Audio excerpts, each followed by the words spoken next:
This is Axel Lowe. He's a time-warping firebender whose official likes include his girlfriend, dislikes include human death, and whose occupation is listed as gang leader. He's also a zoner in the fighting game Guilty Gear Strive, which means he keeps the opponent at the opposite end of the screen with horribly long-range normals at the cost of close-range mix-up potential and, most importantly, damage. You just watched Axel deal enough damage to win a game with a single combo.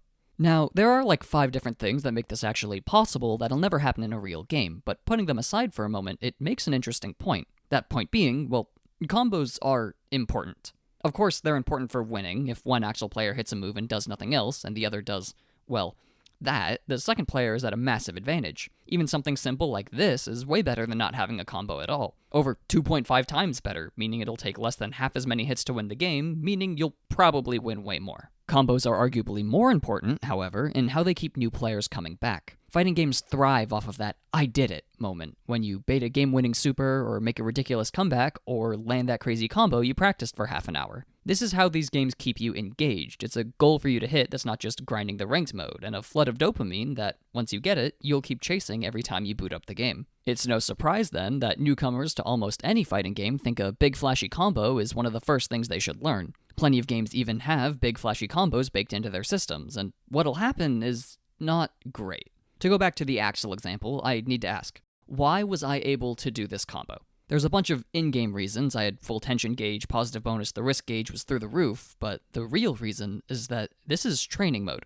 That chip player isn't a real opponent, he's just gonna sit there waiting for me to hit him. In a real game, especially a lower level one, neither player is standing still like that, so that super cool combo you spent 20 minutes practicing just isn't going to happen. Maybe you'll hit a close slash, maybe you'll even hit a counter hit close slash, maybe you do it when you have full meter and from the right part of the screen, but even if you're God's favorite gamer and everything impossibly lines up just right, you still have to perform the combo, and a new player is going to mess it up. For the longest time, this was a common way people bounced off fighting games. There just wasn't a mainline title that actually helped you land a lot of the cool stuff you wanted to practice. And then Street Fighter 6 came out.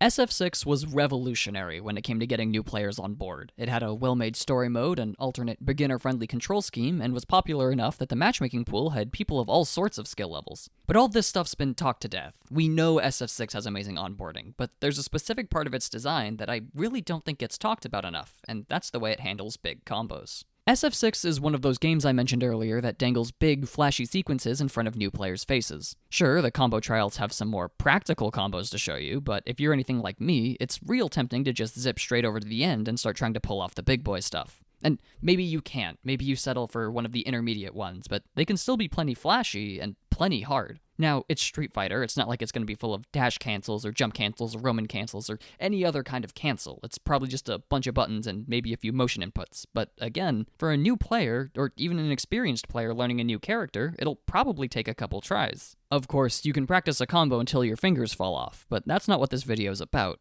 I want to talk about how the game helps you land these in a real match. Let's get the one you're all thinking of out of the way, stun. Stun's been a part of the series since Street Fighter 2. If you hit someone enough times in a row without giving them time to recover, they get frozen in place, stuck until you hit them with basically whatever you want. It's a little different in 6, you have to get the opponent to run out of meter and hit them against the wall, but the important part is that you have to be winning for this to happen. By a lot. Stunning an opponent in these games is definitely possible for a new player, but it won't happen often, especially not enough to offer any real practice when it comes to pulling off that fancy combo you practiced. What does happen often, though, is Drive Impact. Reminiscent of Focus Attack in Super Smash Bros. Ultimate, Drive Impact, or DI, is a relatively slow, incredibly flashy hit that can armor through an opponent's attack to paralyze them for a few moments. It doesn't give you as much time as a stun, but it's plenty enough to start a hard-hitting combo, and given how often you can use it, you'll also get a fair few times to practice, at least if you know what you're practicing. But that's a pretty big if, isn't it? This video's been operating on the assumption that a new player would gravitate towards big fancy combos, but not everyone is SK Overwatch, and not everyone should be. The way she learned the game was objectively insane, but point stands, what if you don't have a combo to perform? Well, the game's answer to that is, well, also Drive Impact, actually. You see, one of the cleverest things the developers did when designing this move was to make its counterplay itself. If someone tries to DI you, you can't hit them back, you can't block, you can try jumping, but it probably won't work. No, the answer is to respond in kind. The game's got a whole special time freeze that goes on if you do, and while the reward is the same as any normal DI, the important part is that you're forced to receive it. If you've just started the game, you'll be seeing people using DI all over the place. It's big, it's flashy, it beats people mashing buttons, and let's be honest, at the start everyone's mashing buttons, but that means you'll be getting this stun a lot. With the frequency players end up in this situation, they won't even need a guide. They'll be motivated enough to puzzle out a combo themselves. After all, going through all these flashy, over-the-top animations with the crazy sound effects and... Sorry, I don't think I've played the audio for that yet. Give me a sec. So yeah, after you hear that, doing like 2 jabs is, well, kind of funny, but if you want to get better, finding a crazy combo to do there is an obvious way to do it. Doesn't matter if you use the combo trials or copy an opponent or just Google it, by the 5th stun, anyone would be itching to do something worthy of the spectacle.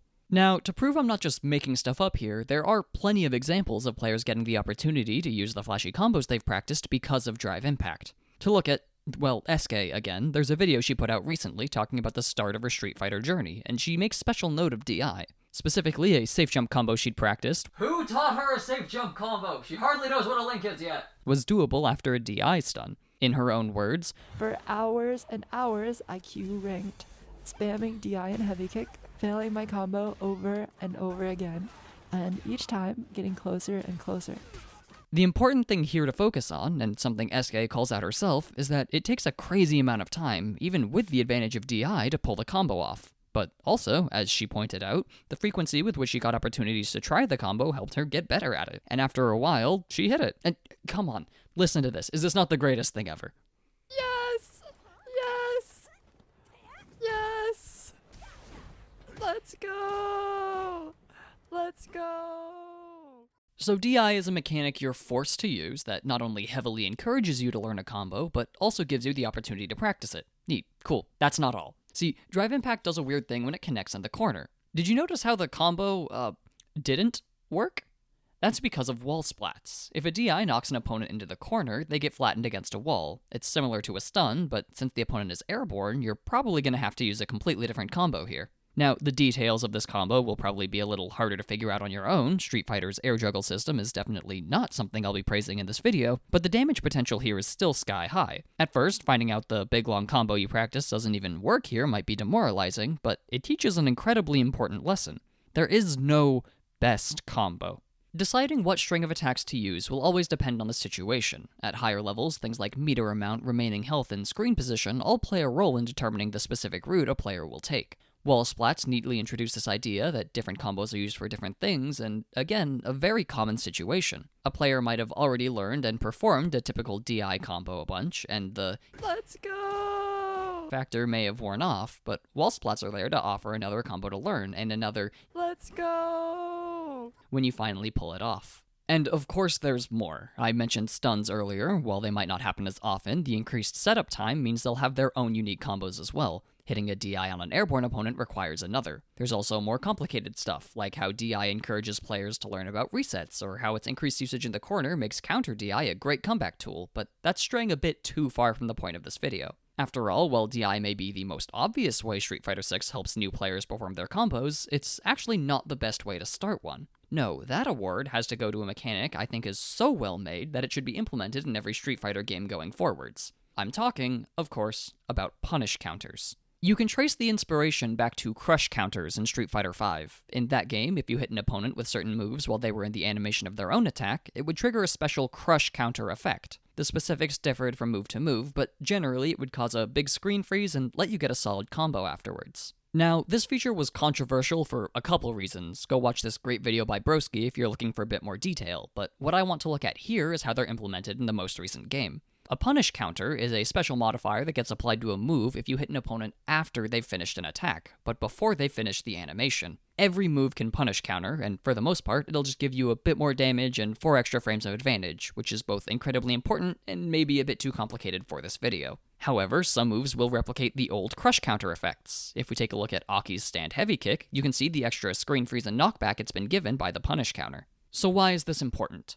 Well, you know how Drive Impact gives you a controlled environment for you to do your big fancy combo in? Special punish counter moves are basically the next level of that. Say you just picked up the game, decided to play Marissa because you've seen players do about 5 metric tons of damage with her off a single hit, and took the time to learn the biggest combo the game tells you how to do. That's nice and all, but you'll see here that the big combo starts with a punish counter. So how do we land it? Drive impact won't work, you can't punish counter someone who's frozen still, so you either need to land one through sheer dumb luck, or learn what's punishable. There are tons of points in this game that someone might be open to a punish counter. The situations aren't as obvious as the literal time freeze of DI, but it won't take long for a new player to notice the patterns. When you block a super, or your opponent messes up a sweep, or Jamie decides that drinking at the end of a combo is a good idea, these situations all, for the most part, leave your opponent in recovery. Learning when these moments are, and more importantly, how to capitalize off of them, is a big part of improving at the game. If you spent the time to practice your big punish counter combo, not only will you have the means to capitalize, but you'll be actively looking for the opportunity as well. There's a common issue where new players will see someone do something they think is unsafe and use the same attacks they've been using the whole game to punish it. The game rewards them for this. Their attack will probably land, and they'll come out of it thinking they did a good job. And I'm not exactly saying they didn't, but there's a big difference between landing an attack and landing the best attack. If the combo you practiced relies on a punish counter, like so many of the higher level practice combos do, you'll be that much more likely to go for the higher damaging attack when you think you have the opportunity. Even if you don't have a combo, the increased stun and screen stop these moves come with will give you plenty of time to start thinking up your own little sequence. Punish counter doesn't help you do your combos by setting up a nice little sandbox to do them in. It helps you combo by encouraging you to actually learn the game, to find out for yourself when you can get a good sequence going, and by extension, helping you learn not to leave these openings in your own offense. It's a really smart piece of game design, and it really improves on the crush counters that came before it in Street Fighter V. But I'm not arguing that SF6 is the best Street Fighter game at helping you perform your combos. I'm saying it's the best fighting game at it, period. This is not a statement that I've proven yet, not at all. In fact, pretty much everything I've said here is also true in Guilty Gear Strive. That game also has special punish counter effects, which are even more in your face than Street Fighter's. Dust attacks are big and flashy and lead to their own kind of stun state just like DI does, and the red Roman cancel lets you start a big combo off of basically any hit, so why am I insisting that SF6 leaves it in the dust? Well, for that, I've got to go back to the example at the start. Remember this? The big fancy combo that I opened this video with? Well, it's there for a bigger reason than just stopping you from clicking off the video. I glossed over it in the opening, but there's a lot of setup required for this to work. I needed to have either knocked my opponent through the wall or hit them with Gold Burst for positive bonus, I needed them to block a ton of attacks to crank their risk gauge, I needed to build a full bar of tension meter, and I needed to have prepped my time stop stupor right before this combo started so I can activate it partway through.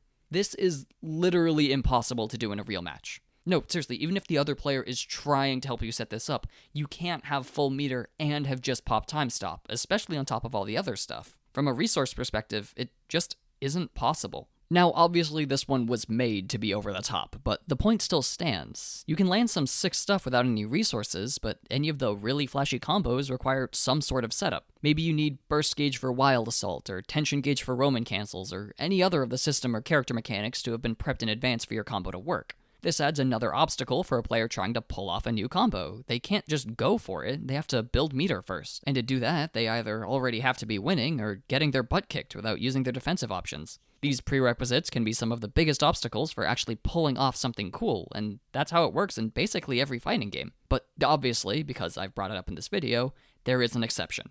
There is a game that gives you full access to all of your combo extending needs the moment the round starts, and that game is, of course, Tekken 8 and its heat system. And also Street Fighter 6. Of course, I'm talking about Street Fighter 6. Why wouldn't it be Street Fighter 6? It's a Street Fighter 6 video. All I want to do is talk about Street Fighter 6. Drive meter is the resource you spend during your combos in Street Fighter 6. It lets you drive rush cancel, do EX moves, and is even required for drive impact. The game is built around this meter. Actions as simple as attacking and blocking are directly tied to it, and you get the maximum amount at the start of every single round. This means you don't have to prepare in advance for your combo. As long as the first hit connects, there's a good chance you have all the resources you need to pull it off. There are some setup aspects, of course, like screen positioning, super meter, or even character-specific ones like Aki's Poison, but drive meter is the biggest one by far. Almost every one of the high-damaging combos in this game uses drive meter in some way, and while it is technically a prerequisite that needs to be filled, it starts off full, meaning you don't need to be good at the game to be given an opportunity to use it. Even if you are down by a few bars, you probably won't be low for long. It regenerates pretty quickly as long as you aren't actively spending it, and getting beaten up won't make it stop. Even if you somehow run completely dry and get put into burnout, the moment the timer ends, you'll have all 6 bars back and ready to use. Burnout is also the reason the starting full bar is possible at all.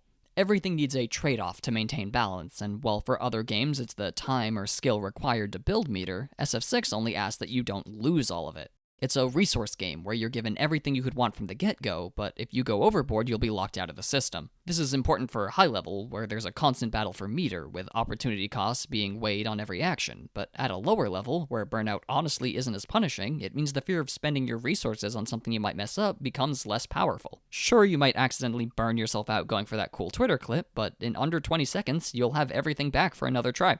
Drive meter is unquestionably the most important part of Street Fighter 6. The game fundamentally wouldn't work without it. Everything you do is tied to this meter, and the way Capcom has given players free reign to cash it all out from the first second of a match is honestly kinda genius. Especially in conjunction with the other mechanics I talked about, SF6 is designed in the perfect way to get the best parts of fighting games into new players' hands as fast as possible. There's more, of course. While modern controls and the literal auto combo button might make everything I've talked about here obsolete, it can show players possibilities, and potentially encourage them to find out how to do it themselves. The story mode works as a great tutorial, with mini-games and special mechanics teaching the ins and outs of the stuff I've talked about in this video, like drive impacts and punish counters. Hell, as much as I've gassed up SF6 here, even other games are implementing a lot of combo-friendly mechanics. Strive's burst gauge is full from the start of the round, and Arx has added a new offensive way to use it in Wild Assault. The yet-to-be-released City of Wolves has an awfully familiar mechanic in Wild Punish, and Stun has existed for, forever. Modern games have been making it easier than ever to pull off new combos, especially with stuff like input buffers making them literally easier to do. And even if there are people out there who think that this is a bad thing, for now, I love that it's getting more attention from game devs, and I'm proud that Street Fighter 6 is right in the front of the pack. And that's all I have to say about that. Well, no, it's not. Actually, I have a ton more, but I'll save that for future stuff. You can almost definitely look forward to some more fighting game stuff on this channel at some point, so if you guys have any topics you'd like discussed, feel free to leave your suggestions in the comments, alongside a like and subscribe if you'd be so kind. Join the Discord, join my Twitter, personally DM me challenging me to a game of Street Fighter, I'll gladly accept and kick your butt. But that's all for the video. See you later.